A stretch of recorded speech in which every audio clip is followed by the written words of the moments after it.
Саламатсыңдар ма балалар? Бүгін біз демалыс мәдениеті атты жаңа бөлімімізді бастаймыз. Бұл бөлімде біз ең алдымен мерекелер туралы және де жыл бойы өткенді қайталап еске түсіреміз. Мәтін және сөйлем, дыбыс және әріп, сөз және оның құрамы, сөйлем мүшелері, сөз таптары туралы білімімізді бекітеміз. Ендеше мерекелер жөнінде еске түсіруіміз үшін бейне көрсетілімге назар аударайық. Дана, қалай ойлайсың? Елдегі ең басты мейрам қайсы? Білмеймін. Меніңше, әрбір ел үшін ең басты мейрам тәуелсіздік күні. 16 желтоқсан Қазақстан Республикасының тәуелсіздігі күні деп жарияланды. Ту, елтаңба, әнұран секілді өзіндік рәміздердің болуы мемлекеттілік белгілерінің бірі. Дана, Қазақстан қашан мемлекет рәміздер күнін атап өтеді? Мен оны білемін. 4 маусымда. Дана, көктемде қандай мерекелер бар? Мен білемін. 8 наурыз аналар күні.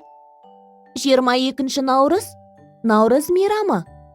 1 мамыр Қазақстан халқының бірлігі күні.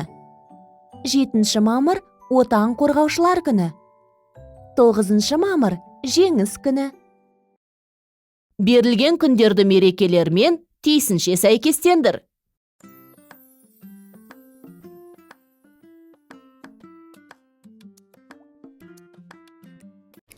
Олай болса, бүгінгі тақырыбымызға оралайық. Бүгін мәтін және сөйлем туралы білетінімізді еске түсіреміз. Мәтін дегеніміз не?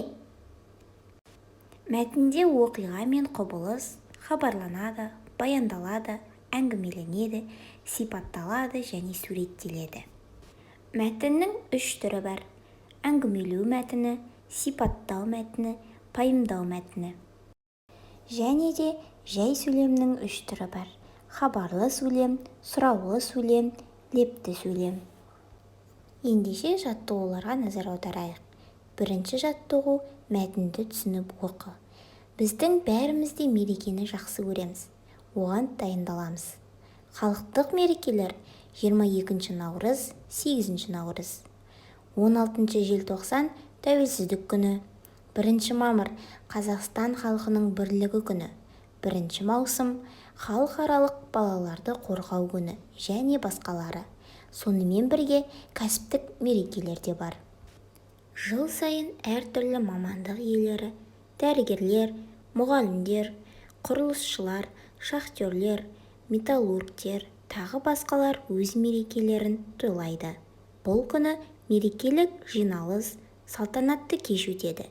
Үздік жұмысшыларға, қызметкерлерге атақ және сыйлықтар беріледі. Мәтін аяқталды. Ендеше балалар, мәтін мазмұнына сәйкес келетін атты анықта. Және де бұл мәтіннің қай түріне жатады? Әңгімелеу ме, сипаттау ма, әлде пайымдау мәтіні ме? Мәтінді 3 бөлікке бөліп, атауларын толықтыр. Екінші жаттығуға назар аударайық. Көп нүктенің орнына бастауыш болатын сөзді тауып жаз. Және бұлар жай сөйлемнің қай түрі екенін айт.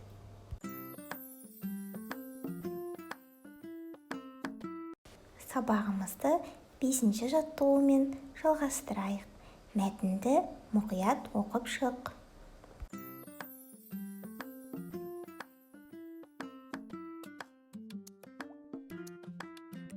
Балалар, мәтін бойынша сұрақтарға жауап беріп көріңдер.